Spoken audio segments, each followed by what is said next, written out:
8. इधर सुनीता आंटी अथर्व के साथ गॉसिप कर ही रही थी कि हुसैन गायब हो गया और उधर किचन से उनके कुकर ने सीटी मार दी।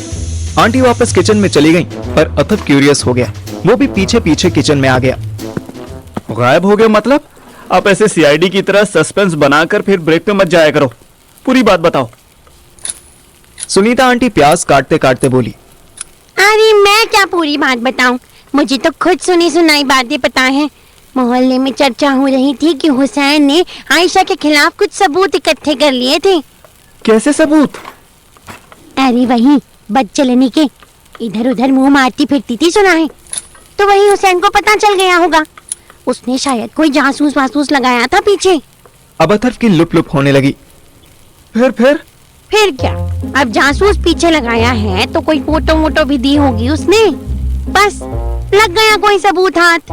लेकिन अपनी आयशा भी कम चालू तो है नहीं, पता नहीं कैसा मकड़ी का जाल बुना कि बेचारा हुसैन अब दिखाई देना ही बंद हो गया। कोई कहता है वापस से इराक चला गया और कोई कहता है कि सुनीता आंटी ने ऊपर सीलिंग की तरफ इशारा किया। ओह नो, छत पे चला गया। ओफो बेवकूफ, ऊपर चला गया। वैसे पता नहीं सच क्या है, बस इतना समझ ले कि आयशा बहुत बहुत चंट औरत है। मैं तो उसे कित्ती से भी निकालने की सोच रही हूँ। तू बच के रही हो, आजकल कैसी कैसी न्यूज आती है पता है ना। अरे मुझे कैसे पता होगा मम्मी, मैं अखबार थोड़ी बेचता हूँ। और वैसे भी मुझे डरने की क्या जरूरत है, मेरा उनसे कोई मतलब ही नहीं है। अच्छा है, नहीं है मतलब तो। भैया हम तो कितने शरीफ हुआ करते थे अपने जमाने में, आजकल की औरतें तो बस चंटाई करा लो। अचानक अथर्व और सुनीता आंटी बोलते बोलते रुक गए, क्योंकि बाहर वाले गेट से कोई अंदर आ रहा था। अट्टू जरा देख तो कौन है। अथर्व किचन से बाहर निकला ही था कि सर से पैर तक पहले कांप गया, फिर जबरदस्ती मुस्कुराता हुआ बोला, अरे आयशा भाभी जी, नमस्ते। अभी मम्मी आपकी ही बात कर रही थी। अच्छा, क्या बात कर रही हो सुमीरी, हमें भी सुनाओ। सुनीता आंटी ने अथर्व को घूर के देखा, फिर आयशा की तरफ मुस्कुरा कर बोली, मैं कहाँ कुछ बोली, मैं तो बस यूं ही। हम समझ रहे हैं कि आप हमारे बारे में क्या बात कर रही थी। आयशा के इतना बोलते ही सुनीता आंटी और अथर्व की फेक स्माइल भी गायब हो गई। तुझे पता है मैं क्या बात कर रही थी? और नहीं तो क्या, आप पूछ रही होंगी कि आयशा इतने दिनों से आई क्यों नहीं, आखिर क्या बात हो गई, कहीं वो भी तो सऊदी नहीं निकल गई। हाँ कुछ कुछ ऐसा ही। चलो अच्छा हुआ आ गई, बता कैसे आना हुआ। आयशा भाभी वहीं कुर्सी पे बैठ गईं। बस बहुत दिनों से आपके हाथ की सादी सब्जी नहीं खाई थी, सोचा मिल भी लें और कुछ खा भी लें। और अथर्व, तुम्हारा क्या चल रहा है आजकल? अथर्व ने कोई जवाब नहीं दिया, उसने निगाह चुराई और सीधे छत की तरफ दौड़ गया। आजकल शर्माने लगा है बेचारा, अब तो बस इसकी नौकरी लगे और मैं इसका ब्याह करूं। अरे दी, शादी करने से पहले एक बात तो जान लो, मुझे तुम्हारी होने वाली बहू के बारे में पता चली है। आयशा जानबूझकर इस लाइन को इतनी तेज बोल रही थी कि आवाज छत तक चली जाए, और वो अपने मिशन में कामयाब हुई थी। अथर्व ने सुन लिया था कि नेक्स्ट गॉसिप श्रेया के बारे में होने वाली थी, लेकिन चंट आयशा भाभी ने एक लाइन लाउड बोली और फिर धीरे धीरे खुद खुद के बात करने लगी। अथर्व अब नीचे भी नहीं जा सकता था।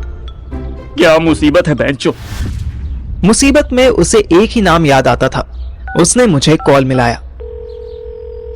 भोसड़ी के, कहाँ रह गया तू? हैं? मैं कहाँ रह गया या तू कहाँ रह गया? तू बोला था ना कि एक बार रुअफ़ज़े की बोतल घर पे रख के हॉस्पिटल आएगा। अथर्व वापस आना भूल ही गया था, वो इधर उधर देखकर कोई बहाना सोचने लगा। वो यार वो एक्चुअली। तू भूल गया था? कोई नहीं, बता उधर क्या बसड़ हुई है? अबे मम्मी आयशा और हुसैन के बारे में बात कर रही थी और अथर्व ने मुझे रैपिडली पूरी कन्वर्सेशन एक सांस में बता दी। ओह, मैंने तो इधर बड़ी मुश्किल से सुहानी को मनाया है और उधर तेरा घर उजाड़ने गई है ये कमीनी। ये सारा पंगा इसके घर में रहने से स्टार्ट हुआ है यार। मुझे ऐसा डाउट है कि श्रेया शायद इसलिए रात घर से निकल गई होगी कि उसे स्ट्रेंजर के बारे में जानना था। क्या पता कोई पंगा हुआ हो। अबे पंगे तो दिन में 2 हो रहे हैं यार, कोई नई बात बता। भोसड़ी के पूरी बात सुन ले अभी। श्रेया सुबह से गायब है, पर मुझे आयशा के घर के पास वाले बस स्टैंड पर बैठी दिखी थी। तू घर में बड़ा औरतों के साथ गॉसिप खेल रहा है, इतने में तो तू उस घर तक हुआ। क्या पता तुझे श्रेया मिल जाए। अतर ने एक अच्छे सोल्जर की तरह मेरी यानी अपने सीनियर ऑफिसर की बात मानी और अपने पापा की कार लेकर आयशा के ही घर की तरफ चल दिया। इधर मन्नू के जाने के बाद भी श्रेया कुछ सेकंड्स तक उसकी कार देखती रही।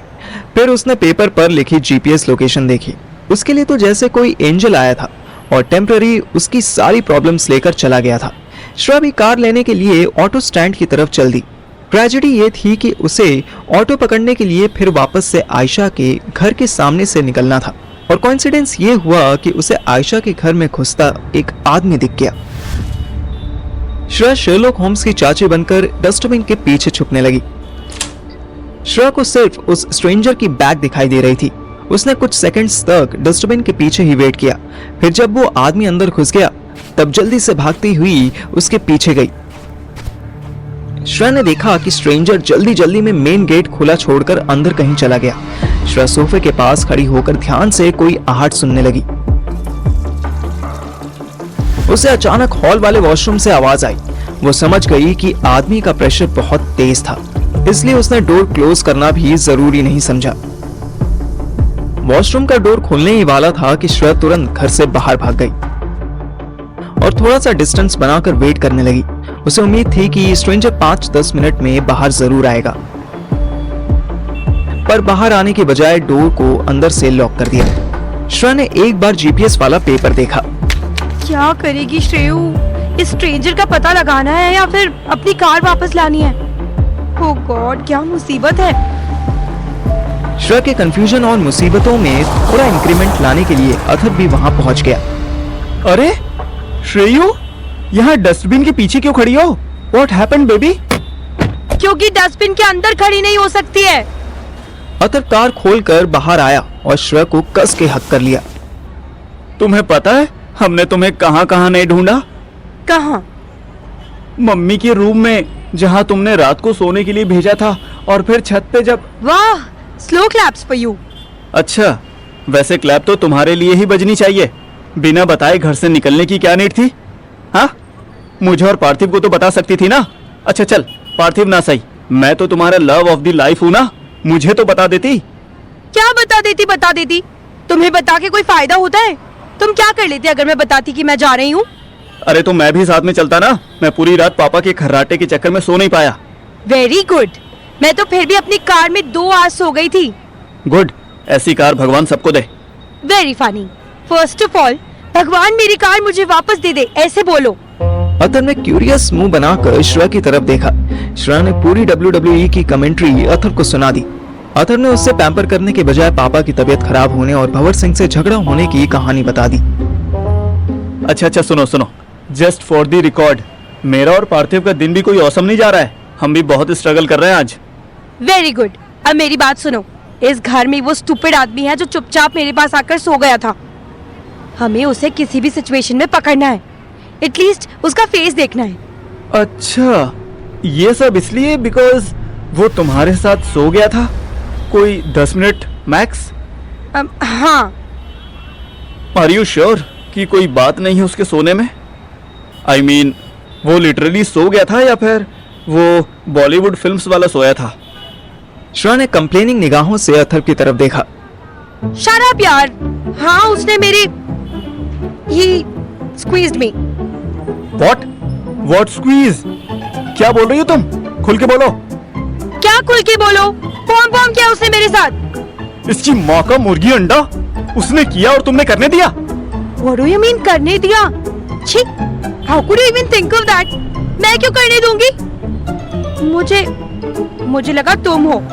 हे भगवान श्रेयू, तुम्हें मेरे और किसी स्ट्रेंजर के हाथ का डिफरेंस नहीं पता क्या? सीरियसली? ऑफ कोर्स पता है, तभी तो मैंने ऑब्जेक्शन किया और वो चला गया ना। तुम्हें मुझ पर ही चिल्ला रहे हो। अगर तुम में गट्स होते ना अथर्व शर्मा, तो अभी जाते और उसको एक पंच मारकर आते। अच्छा, ऐसी बात है? रुक तो। अथर गुस्से में आयशा के घर के बाहर पहुंचा और डोरबेल होते हुए भी श्रेया की तरह दरवाजा पीटना शुरू कर दिया। ओए हरामी साले मोलेस्टर, बाहर निकल तू। तभी दरवाजा खुला और जो आदमी सामने आया, खोल खोल मादर चो। अरे सर जी, आप यहाँ कैसे? उसे देखकर अथर्व की फट के सनफ्लावर हो गई।